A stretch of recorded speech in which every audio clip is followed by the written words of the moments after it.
Wache, Ani, good afternoon, good morning, depending on when you're watching this. Miigwech, thank you so much for taking time either on September 30th, the National Day for Truth and Reconciliation, or some other time to learn a little bit more about the Truth and Reconciliation Commission. So Jennifer David and Tisinakasen, my name is Jennifer David. I am of mixed ancestry, and that includes Anishinaabe and Innu. I am from Treaty 9 territory, and I belong to the Chapleau Cree First Nation. I am now here in Ottawa, where I am on unceded and unsurrendered Anishinaabe Algonquin territory. I'd like to just take the next hour or so to present this webinar on the Truth and Reconciliation Commission. Now, on September 30th, it is important to honor the parents, the children who went, and the parents who were left behind, which was the dedication that the TRC gave to their reports. So for the child taken and for the parents left behind. But what I'd like to do is give you a little bit of context. How did we get to where we are today, to even thinking about having a day, National Day for Truth and Reconciliation? And so I do want to talk about the Truth and Reconciliation Commission. So I have a little PowerPoint that I will use as I go through here. So I'm going to share my screen now. And I do have a video at the end that I'm also going to share. So hopefully you will be able to see this as we go through. I'm with Envision Insight Group, and we are an Indigenous consulting firm, and we have First Nations and Inuit and Métis and non-Indigenous shareholders and staff. We have an office in Ottawa, one in Iqaluit, and one in Winnipeg. And we provide areas of service in 6 different areas, and you can check out our website at envisiongroup.ca for more information on that. So the outline for this webinar is, I'll give you a little bit of a timeline. I'll keep coming back to this timeline of the Truth and Reconciliation Commission. I want to talk about one particular report, which was unmarked burials and missing children. I want to talk about the TRC's calls to action. I want to talk about the National Center for Truth and Reconciliation and this National Day for Truth and Reconciliation. We're going to start from the 1980s and come to today. So let's start back in the 1980s. Many schools had already closed down by this time, or they were transitioned either to the government or to Indigenous education authorities. There were probably about 20 or so schools still in operation until the last one closed in 1997. But what was happening in the early 1980s was that former students, who we call survivors, so you can imagine, what kind of place this was if we don't even call them students or graduates, we call them survivors. They began launching legal challenges against Canada and against the various churches, because nearly 60% of the residential schools were run by the Catholic orders, and then the Anglican Church, the United Church, and a few other smaller denominations. And one of these survivors was Phil Fontaine, who is First Nations, and he used to be the national chief of the Assembly of First Nations. He would serve 3 terms, but in the 1980s and then in 1990, he was the first sort of prominent Indigenous person to go public with his story about the abuse that he suffered at residential schools. And as they started to come forward, they started to launch individual legal challenges. In 1996, the Royal Commission on Aboriginal Peoples issued 4,000-page reports, 4,000 pages of reports, which included a recommendation on establishing what they called a public inquiry into Indian residential schools. And then by 1998, the government issues its first statement of reconciliation and provides $350 million to address the legacies of Indian residential schools. And that statement of reconciliation was from then Minister of Indian Affairs, Jane Stewart, who said, "Our commitment began today with the statement of reconciliation and the $350 million for healing to address the legacy of physical and sexual abuse at residential schools." Notice that there is no apology in this. This was simply their statement of reconciliation. So when that Aboriginal Healing Foundation was established from that $350 million in 1998, it was meant to foster and support community-based healing initiatives, things that included commemorations of survivors, access to counseling, skills workshops, programs aimed at prevention of violence and abuse, addictions treatment, training of healers and other healing activities. The foundation funded research, they published annual reports, and they discussed with communities about the trauma and the intergenerational trauma that came from the Indian residential schools.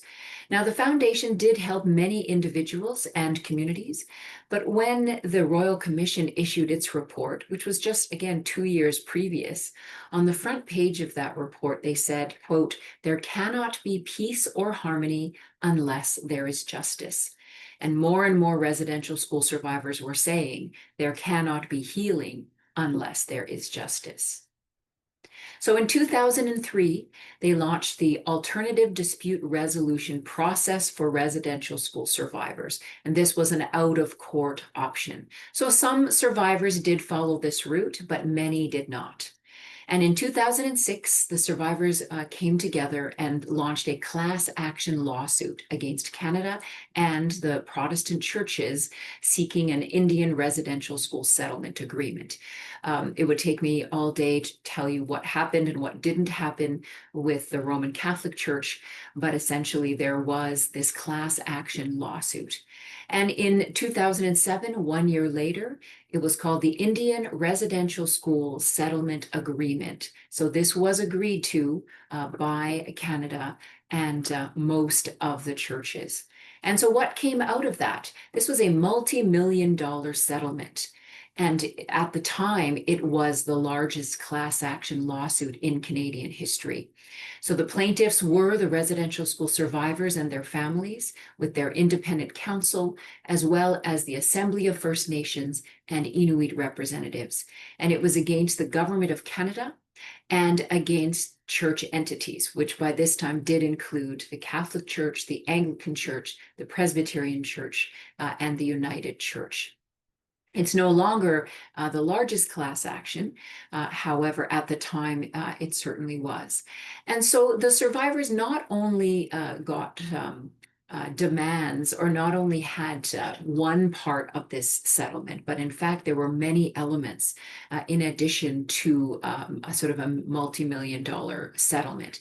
So they had several demands. And there were 5 demands to address the legacy of Indian residential schools. Number 1 was a common experience payment for eligible former students. Number 2, an independent assessment process for claims of sexual or serious physical abuse.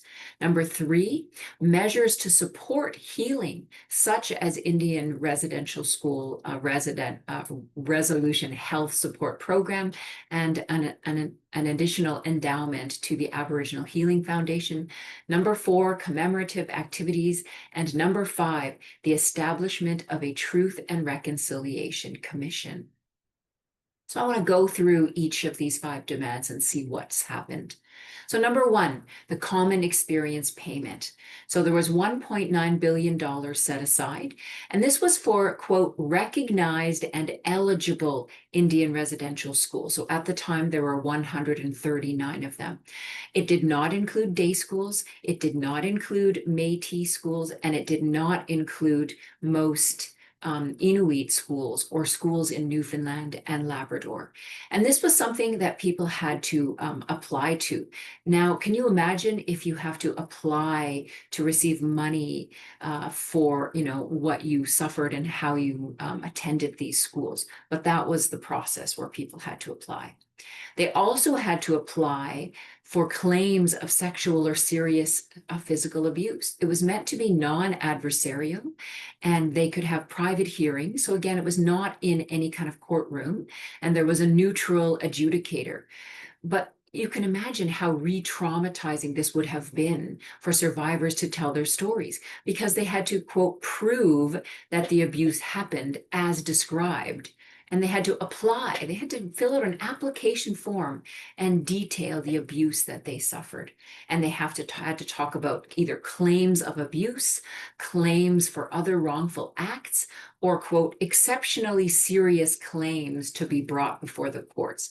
So there were many people that did not want to participate in this particular system because it was still re-traumatizing, as non-adversarial as it was supposed to be. So there were some who did do the applications and who did participate, but there were many more who did not. Number three, out of the settlement, there was $125 million, and they had a mandate only until 2014. So that's already more than 10 years ago. And there were programs, there was an endowment, but it had a limited time. There was also $20 million set aside for commemorative activities, and it was the Truth and Reconciliation Commission that would recommend proposals, and Canada would allocate funds to those proposals. And then number 5 was the establishment of a Truth and Reconciliation Commission. And so this is what I want to spend some time on now.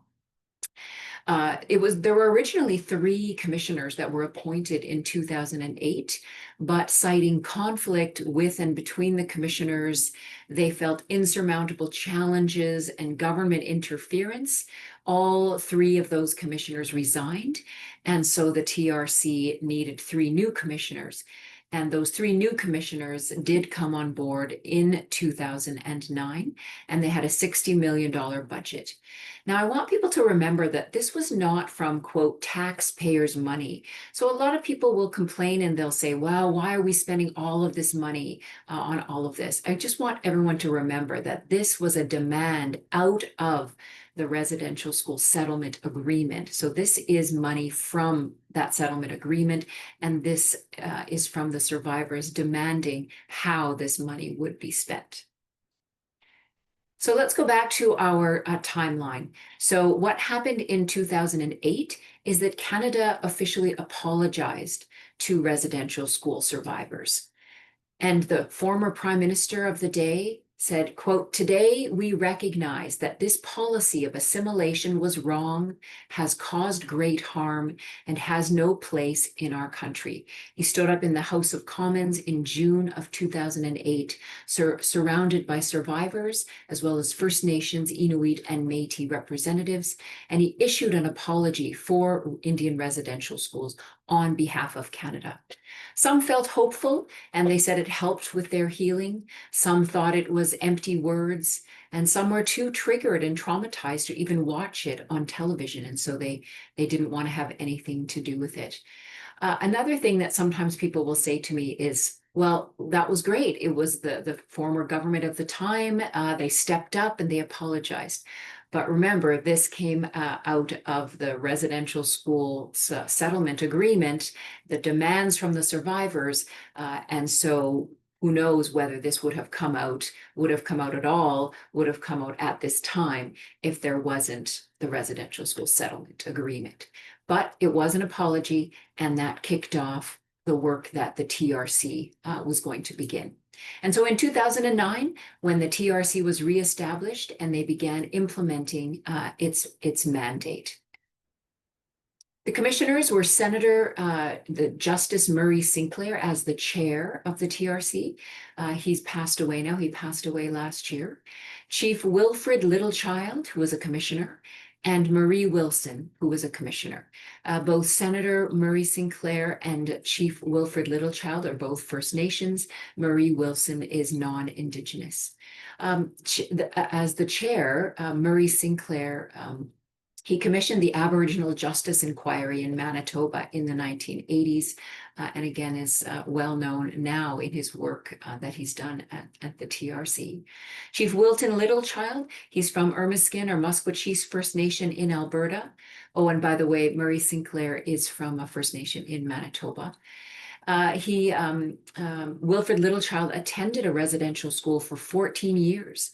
He is an athlete. He has both a bachelor and a master's degree in physical education. He's a lawyer. He's a global Indigenous rights advocate, and he had a pivotal role in the development of the United Nations Declaration on the Rights of Indigenous Peoples. Marie Wilson is a journalist and a former broadcasting executive and a professor from the Northwest Territories. And by the way, both Senator Murray Sinclair and Marie Wilson have written books about their experience. In Senator Murray Sinclair's case, not just about the TRC, he's also written other elements of his life. But Marie Wilson was talking specifically about the TRC. So if you want to know more from their perspectives, I recommend that you check out their books. So their mandate was to inform all Canadians about what happened in residential schools. And to do that, they said they were going to host 7 national events. They were going to collect all relevant documents from other church and government entities. They were going to oversee and approve that $20 million commemoration fund. They were going to host local community events and regional liaisons and work with people in the regions. Do a statement and gather statements and do truth sharing, have an active research agenda, issue a final report, and establish a national research center. And so this was the mandate that the TRC set out for itself when it was established in 2009. And between 2009 and 2015, so over 6 years, they traveled across Canada. They heard from more than 6,000 witnesses. And they did undertake a lot of research. They did host 7 national events and many, many community and regional events. They did have a commemoration initiative, and they were there to promote awareness and public education. And you'll see on your screen in the middle, there's this gorgeous designed box, which was essentially commissioned by and used by the TRC to hold the tears, to hold the stories of people who were bearing their souls and their hearts about what happened to them when they attended residential school. So very heavy, very difficult. And the TRC was there in person every day to listen to survivors. In 2015, the TRC issued its final reports and their calls to action. They said that the reports were dedicated for the child taken, for the parent left behind. Now, there are 6 volumes plus the TRC's calls to action. And I highly recommend that you check out the reports that you can find online. And they're all now available on the website of the National Center for Truth and Reconciliation. And I will put the link to that here. And you can see all of the reports from the TRC here. And the link will be in the chat. So that you should be able, I think you should be able to see it. I know this is being recorded, so I'm not sure if you'll be able to see the chat, but I'm hoping you are. If not, it's nctr.ca, and then there you can maneuver and find the reports from the TRC. Now, in 2019, there were several other milestones coming out of the Truth and Reconciliation Commission. First of all, the federal court approved a nationwide class action settlement for day schools. So a day school I'll mention just briefly after this, but what else happened in 2019 was the creation of the National Center for Truth and Reconciliation. And the third thing was a ceremony announcing the documented names of the students who died. So the TRC was not mandated to look into Indian day schools. And so an Indian day school was where children were able to go home at night and they went to a school nearby that was designated as a day school. But they also suffered many of the same issues, many of the things that happened to children in the Indian residential schools. And there were more than 600 Indian day schools, and some of them operated as both a day school for local children and a residential school for those from far away. They called them day scholars, and they launched their lawsuit against Canada in 2009. And in 2019, the federal court did approve their class action settlement, and each scholar, again, was applying for, quote unquote, a $10,000 payment. But there were complaints about the process, about the amounts, about the timeline, etc. So certainly was not a perfect process or a system. And that settlement is only for federally run Indian day schools. Quebec survivors have their own lawsuit against provincially run schools.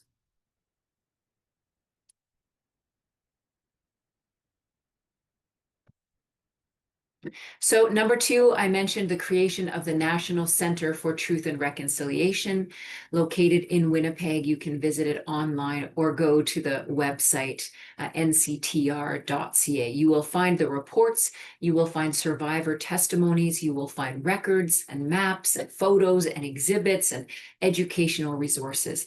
So I encourage you to continue your learning and research by going to that website. And then the third thing in 2019, so on September 30th, 2019, at a special ceremony hosted by the National Center for Truth and Reconciliation and the Aboriginal Peoples Television Network at the Canadian Museum of History in Gatineau, the names of 2,800 children who died at residential schools were listed on a ceremonial red cloth. The 50-meter-long cloth was respectfully displayed, and people could see the names and the schools that they attended. And it was a very moving tribute, and I was there at that event. And at the time, the National Center Director, Rai Moran, said it was important to ensure that their names will never be forgotten. And what he said was, "We know there's many more to come. We've got a lot of work. And importantly now, we've got to start working directly with communities to fill in some of those gaps." And he was correct. Now, the National Center for Truth and Reconciliation was mandated through Call to Action number 72. As of today, there are more than 5,000, 6,000 names keep getting added to this register. And this includes students known to have died, but their names are not yet known. Children who may have become ill at a school and may be sent to an Indian hospital.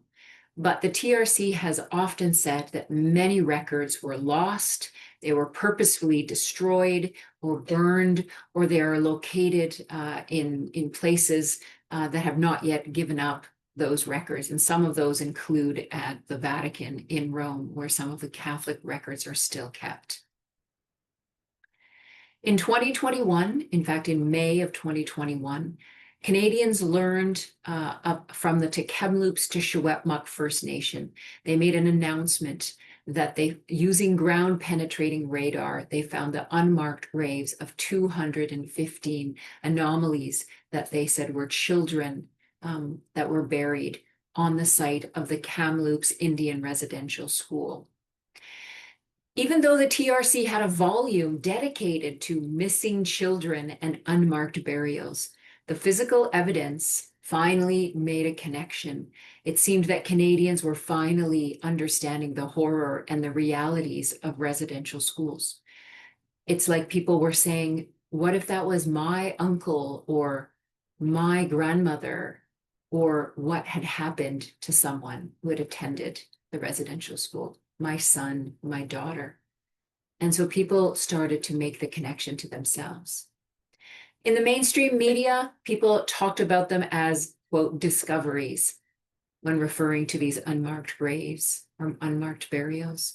But for many Indigenous peoples, it's not a discovery, it's a recovery. And this acknowledges that this information was already known to be true. Families knew that their loved ones had died when they went to residential schools, but they hadn't been told and they didn't have any more information. And I would say to everybody listening and watching this webinar right now is to beware of the Indian residential school deniers. And unfortunately, there is such a thing out there.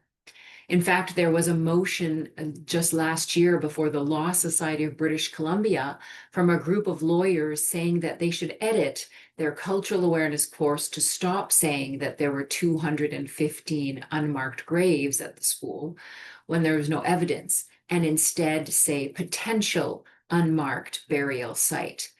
And also to stop saying that survivors have been saying this all along. Can you imagine how deeply hurtful and distressing this is to families? Now, even if there was only one burial site that was found, how does that make it any different or any better? These are families that have been grieving and have not known about their loved ones, could be decades. And so we have to really push against some of this denialism, because we certainly know there are burials, and also that it's not our business. Why do people feel like they need to know? Oh, tell me how many bones you've dug up and what you're doing with them. Again, think about how racist and insensitive that can be. It's not up to us. We don't have to know the details, but we do know that it's happening. And we do know that the recovery is ongoing. We know that as remains are found, they need to be treated respectfully. The children's bones need to be returned in a proper way, in a ceremonial way, in a culturally appropriate way. And we need to let communities do that hard work. But it's also re-traumatizing, especially on this day, on September 30th, for families to know that Canadians are going around wearing orange shirts, but maybe not really understanding the gravity, the intergenerational trauma that residential schools has caused. And maybe the reflection needs to be more, needs to be deeper. So again, I appreciate that you're listening to this webinar as one part of doing that. And that resolution at the Law Society that was put forward at the Law Society of British Columbia, well, it was defeated, but there were almost 40% of those who supported it. So we still have a lot of work to do, a lot of education to do. And I think what I want to make sure people understand is that what we're trying to do is ensure people understand that these schools existed, that children died at these schools, whether intentionally or through, lack of food, from malnutrition, from diseases, because places were so overcrowded, from the various abuses that they may have encountered, and what happened to them. So I think we need to remember that there are unmarked burials, and no matter how many there are, that we don't squabble about the number or that we haven't been told, but that they exist, and that this is happening in the Canada that we think we know.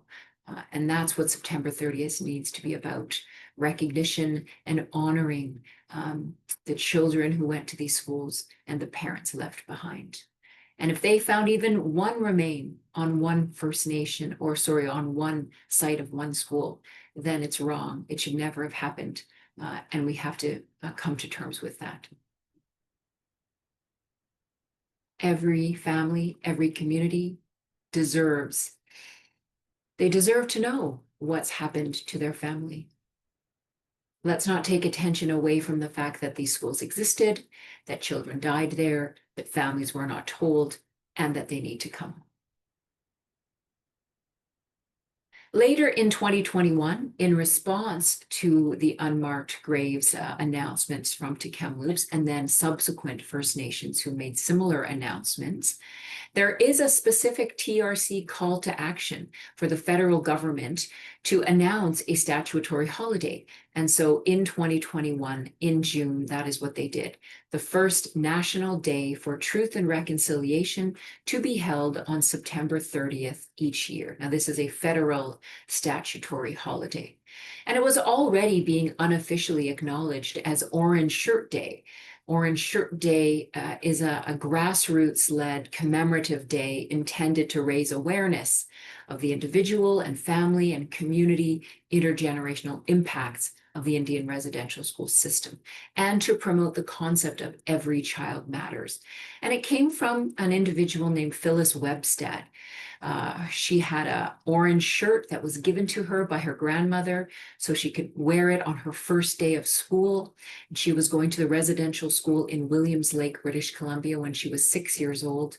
That shirt was stripped off of her, and the orange shirt was never returned. But the color orange always reminded Phyllis of everything else that was taken from her and her experiences at residential schools. And so she wrote a book, a children's book about it called Phyllis's Orange Shirt. And you can visit the Orange Shirt Society website for more information on why people wear orange shirts. And I can put a link as well in the chat to that website. And if you want to find out more, put that in there. They have lots of resources and opportunities as well. So I'd encourage you to check out that website. So I'm just putting that in the chat right now. And again, if for some reason you can't open the chat, it's orangeshirtday.org. And as an aside, if you are watching this on September 30th and you're wearing an orange shirt, did you purchase it from an Indigenous vendor? Does it contain artwork by an Indigenous artist? Does it include the words, "Every child matters"? This is what the Orange Shirt Society is demanding. So unfortunately, there are people taking advantage, commercializing this day and the provision of orange shirts. So pay attention as well to where you're getting your orange shirt from. And on that very first day for National Day for Truth and Reconciliation, the former Prime Minister Justin Trudeau said, "Today I invite everyone across the country to recognize and observe the first National Day for Truth and Reconciliation. It is a day to reflect on the painful and lasting impacts of residential schools in Canada and to honor survivors, their families, and their communities. It's also a day to remember the many children who never returned home and an opportunity for us all to learn more and to affirm the need for reconciliation and commit ourselves to the work ahead." Of course, it sounds good, but if you guys were around in 2021, you might recall that the Prime Minister, instead of being with survivors on this first day, was on vacation. He was chastised and then he did apologize, but it wasn't much of a start to this national statutory holiday. Again, let's not use this word holiday. We're not celebrating anything on this day. And then in 2022, what happened was there was an Office of the Independent Special Interlocutor that was set up. It was meant to be independent and impartial and nonpartisan. And Kimberly Murray, who is a lawyer, was appointed as the interlocutor. And over a space of a couple of years, she issued several reports and a framework to assist communities, First Nations, Inuit, Métis communities, to do this hard work of the recoveries and uncovering the burial sites and what to do with their loved ones and with the bones and how they could do that in a respectful way with support. So I encourage you to read those reports because she engaged with First Nations, Inuit and Métis governments and representatives and communities and survivors and families on issues like the identification of graves and the potential repatriation of the remains. And one of the things that she said in her report, and to be honest, I did read the executive summary, but even that report is 60 pages long. So there's a lot to be said. And you know what, as an aside, we don't need more reports. Government does not need to commission any more reports. We've got the TRC, we've got this interlocutor, we had, you know, RCAP, the Royal Commission on Aboriginal People, we've got the Missing and Murdered Indigenous Women and Girls reports. So I just encourage everybody to read the reports and you'll find yourself in there. You'll find something that you can be part of or that you can do as we move forward in truth and reconciliation. So one of the things that she said, this is a phrase, and I really, it really captured my attention, and it was arming the reasonable. She said There is an urgent need to arm the reasonable, that is, to develop a critical mass of historically literate citizens who understand that for a democracy to flourish, it must be willing and able to confront and redress the historical injustices that continue to impact Indigenous settler relationships today. So I just want us to think about that. What is your role? What is our role to confront and redress the historical injustices? And so now what? Have you read the TRC's calls to action? I encourage everybody to do so. There are 94 calls to action, and they're not just for someone else or for the government. I challenge each of you to read them and find yourself in there. What is your call or calls? What are your calls to action? And who's tracking the implementation of the calls to action on behalf of the government, and what else is happening from other organizations and groups mentioned in the calls to action? Well, the federal government does have a website describing its progress in responding to the TRC's calls to action, but there are external organizations that dispute the government's appraisal of its own efforts. And in 2020, and that group was the Yellowhead Institute, and they would issue their own report disputing what the government was saying.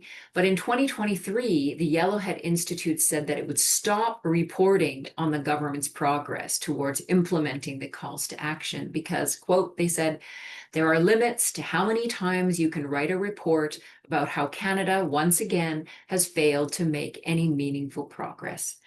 So 2 steps forward, 1 step back. I encourage everyone, once you've read the calls to action, to keep governments and organizations and maybe your own workplace accountable. Write your member of parliament. The federal government also recently announced the first ever National Council for Reconciliation with about a dozen members. And I don't know, we'll see what they come out with, but they of course are all Indigenous people. So we'll see if they can keep the government accountable. Now, there was an interim board that was set up back in 2015, and then this board has just been set up in 2025, maybe it was last year. So that's again, almost 10 years since the TRC issued their report, going a bit at the speed of government. But let's see what happens. Considering that the TRC issued their report in 2015 and we have had 10 years, what do you think? Do you think that there has been advancements? There was a poll just done a few weeks ago, so in the fall of or in September of 2025, that asking whether Canadians think the country is making progress on reconciliation.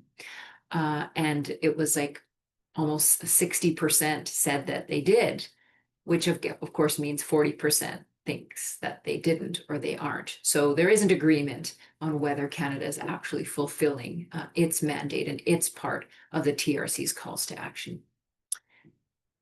I do hope that you'll find yourself, and I do hope that you see your own organization or even the sector that you work in recognized there in the TRC's calls to action. And I encourage everyone to be part of the change.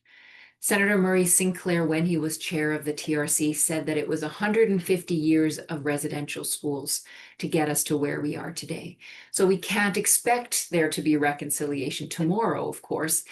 But he also said, what are we doing today to make a difference? What are we doing today that's going to tip the scales? What are we doing today that's going to reconcile or bring us back together, restore balance to the relationship between Indigenous and non-Indigenous peoples? And what will we be doing? And what can we say things will be like in 150 years from now? And that's the challenge for all of us. So as I wrap up this webinar, I'm going to leave you with this video clip from former Commissioner Marie Wilson on why the TRC is still relevant today. We need to acknowledge our past before we can move forward. There must be truth before reconciliation. And I've heard elders say that we're still in the truth-telling phase. So if you are watching this today on September 30th, or you're thinking about, what you were doing and thinking about on September 30th, I do encourage you all to continue with education, with learning the truth and amplifying the truth and sharing the truth. So here's Marie Wilson. I think the more we know about what has happened, and indeed what we as a society have done in order to get the advantage over Indigenous peoples, to get the advantage in rounding up children so that we could maneuver to have access to more lands and more resources, the more we understand how those things fit together, the more I think we can start to be noble in our response to some of the very contemporary issues that we have about a fair share of resources, about equitable funding for education, about equitable funding for child welfare services, none of which are in fact realities in Canada right now. And at what point do we stand up and speak up to our own values, which says that's not right? It wasn't right in the past, and it's certainly not right in the present. Mm. So miigwech, and thank you very much for participating. My name is Jennifer David, Senior Consultant with Envision Insight Group. You can find us on Facebook and LinkedIn at The Path of Truth and Reconciliation. You can find us on Substack as The Path of TNR. And again, thank you all very much, and encourage you all to be part of the change and to move forward truth before reconciliation as we all journey together. Miigwech.